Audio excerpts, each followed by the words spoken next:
Hey LCS volunteers, this is just a quick little tutorial for the Canine Companion Level 3 neighborhood walks for those of you who are learning to become a Level 3 or interested in becoming a Level 3 Canine Companion volunteer at the shelter. I just want to give a special thanks to the Rough Tail Runners organization for a lot of the awesome information used in this presentation. They're an awesome group and appreciate all of the good info that they have. So for the things that you will need to in order to do your neighborhood walks are some simple things. Of course, you're going to need the dog, leash, any type of good treats, soft, smelly, something that's going to be really good for high distraction type areas. Make sure you have them on hand. Poop bags, of course, because we want to be considerate of all the neighbors in the neighborhood in the area. A cell phone in case you need to call anybody, and of course the Adopt Me paraphernalia. Anything that can say Adopt Me on there. Um, they're either a leash sleeve or a adoption vest or a bandana, whatever the case that we have that will fit the dog. Make sure that you're putting something that says Adopt Me on there when you go walking. So on the walk, you want to make sure that you walk on the right with the dog on your right. That way you're keeping away from any other traffic that's walking by on your left-hand side.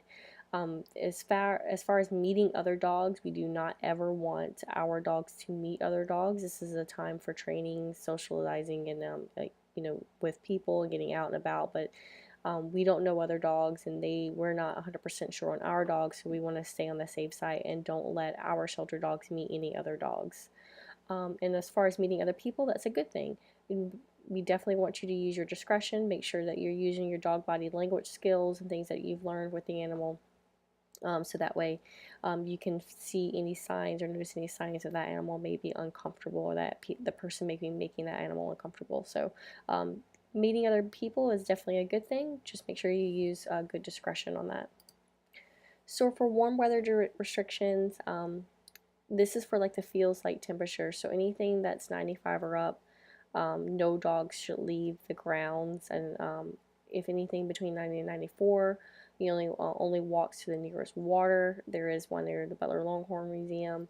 And then as it gets lower and lower, so on and so on. So just make sure that you're paying attention to the weather outside. They can hurt and damage their paws if it's too hot outside. You also worry about things like heat stroke and heat exhaustion. I know that's one of the videos that we have as a CC level 3 is what are the signs for a heat stroke, so make sure you're paying attention to all of that. So these are kind of the restrictions for the cold weather. It doesn't really get very cold here, but just in case, these are some of the things you need to be aware of if you're going to be taking the dogs out in the cold weather for walks. So some of the things that you should do is definitely go swimming on a leash. There's, like I said, the water hole right there. They can go swimming in it. Just make sure you be careful. There has been reports of other different animals and things like that, such as alligators, so be careful on where they're going swimming at and make sure it's okay. You can run or walk. That's perfectly fine as long as the animal is okay to be able to do that, and if it's an animal that says walk only on there, make sure that you are not running with them, that you are just walking with them, but beyond that you can run or walk with them. Make sure that you advertise your dog. Like I said, any type of Adopt Me paraphernalia. Make sure you're wearing your level 3 volunteer shirt while you're out and about, so you're advertising not just the shelter but also for the animals as well. Spread the word, add posts on social media, make sure you put the hashtag LCAS, anything like that on there, so that way you're advertising not only the volunteer program and the shelter, but the dog as well on social media. Have fun, roll around, and fall in love. Make sure it's a good time for you and the dog. So make sure that you don't do these things. Never leave your dog unattended. You want to be with your dog at all times. Never ever go off leash. Don't let the dog go running anywhere. Even don't let them go on off leash areas. So if there's other dogs that are running off leash, make sure you're being aware of your surroundings and you're paying attention to any other dogs that may be off leash. Never ever let them meet other dogs like we talked about before. Don't ever jog with a walk dog only. Like I said, sometimes those walk dogs, they just don't have the ability to be able to run. And never run or walk yourself or the pooch into exhaustion. So be aware of the signs, like I said, if they're getting tired, that it's getting a little too much for them.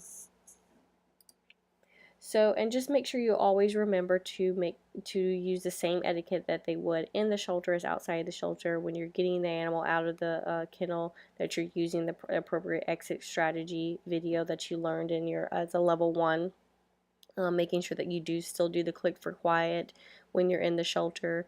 Always have a clicker on hand, so that way even if you're walking by, if you see a dog doing not jumping and not barking, you're doing the click for quiet with them.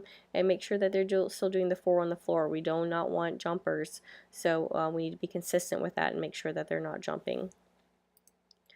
So in case of any emergency, especially a medical emergency, you're going to want to call the shelter immediately. Have the number programmed in your cell phone, so that way if anything does happen, you can call and we can come help.